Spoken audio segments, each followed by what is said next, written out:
가끔 하느님께 왜 세상을 이렇게 창조하셨습니까? 라고 묻습니다.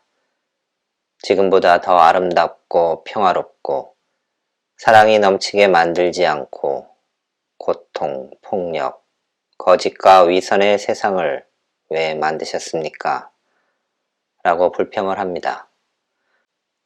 우리 삶이 더 평화롭고 윤택하지 않고 왜 이리 팍팍하고 어렵냐고 성토합니다. 진짜 왜 하느님께서는 세상이 이렇게 되어가는 것을 허락하시는 것일까요? 왜 사랑, 위로, 평화, 배려, 기쁨만 세상에 가득하지 않나요? 선하신 하느님께서 어떻게 나쁜 것들을 허락하시는 것일까요? 우리는 기도합니다. 세계 평화를 위해, 고통받는 이웃을 위해, 병환 중에 있는 분들을 위해, 우리는 더 나은 삶을 위해 열심히 기도합니다. 우리는 더 나은 세상을 위해 열심히 기도합니다.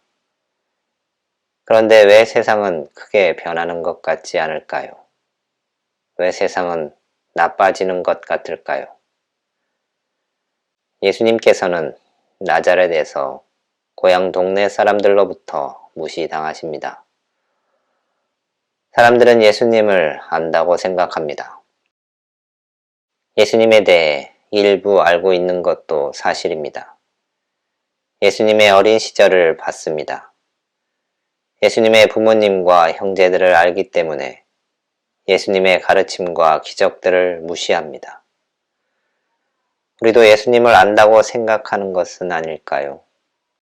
그래서 예수님의 권능을 의심하는 것은 아닐까요? 예수님께서도 고향 사람들의 반응에 놀라십니다. 그동안 당신께서 이 마을 저 마을 돌아다니며 가르치시고 치유해 주시면서 많은 사람들이 하느님을 알게 되고 삶의 변화가 있었습니다. 그런데 고향 마을에서는 사람들의 반응이 미적지근합니다. 예수님을 반기지도 않고 오히려 예수님의 가르침과 기적을 못마땅해 합니다. 이런 반응에 예수님께서도 기적을 일으킬 수가 없었습니다. 예수님의 모든 행동에는 우리의 참여가 필요한 것 같습니다. 기적들이 당사자의 믿음 혹은 주변 사람들의 믿음과 도움에 의해서 시작되었습니다. 들것에 중풍병자를 예수님께 데리고 온 사람들, 예수님의 옷자락을 잡기만 해도 병이 나을 거라 믿었던 하혈병 여인, 이들은 예수님께서 기적을 일으키는데 동참했습니다. 그런데 나자렛에서는 예수님께 동참하는 사람들이 없습니다. 우리의 현실이 하늘나라와 같아지지 않는 이유는 우리가 하느님께 세상의 어둠에 대해 불평하는 이유는 아마 우리가 하느님의 구원 사업에 동참하지 않기 때문이 아닐까요? 열심히 기도를 하지만 몸과 마음으로 예수님의 가르침과 기적을 믿고 행동하는 데는 아직 미치지 못한 것은 아닐까요?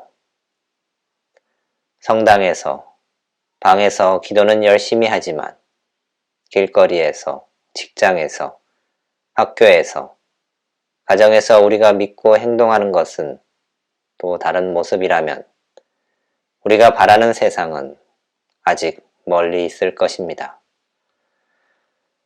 하느님께서는 모든 것을 다 하실 수 있으십니다. 우리가 바라는 세상을 만들어 주실 수 있는 분이십니다. 그런데 우리가 그 일에 함께 하시길 기다리십니다. 그냥 공짜로 딱 우리 눈앞에 모든 것을 가져다 놓으실 수 있으십니다. 그것이 그분께서는 훨씬 쉬울 것입니다.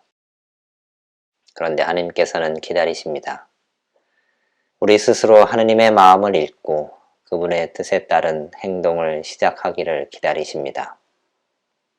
얼마나 인내심 있게 하느님께서 기다리고 계신지요. 우리의 마음을 열고 몸이 움직이길 기다리십니다. 기도에서 하나님께서 건네시는 말씀을 듣고 행동하기를 기다리십니다. 얼마나 더 기다리게 하실 것입니까? 하나님께서 그동안 기다리시면서 많이 놀라셨을 것입니다. 이렇게 오래 기다려도 소식이 없네. 더 얼마나 기다려야 할까? 이렇게 하나님께서 걱정하시며 놀라시며 우리가 당신과 함께 하기를 기다리십니다. 더 기다리게 하시겠습니까?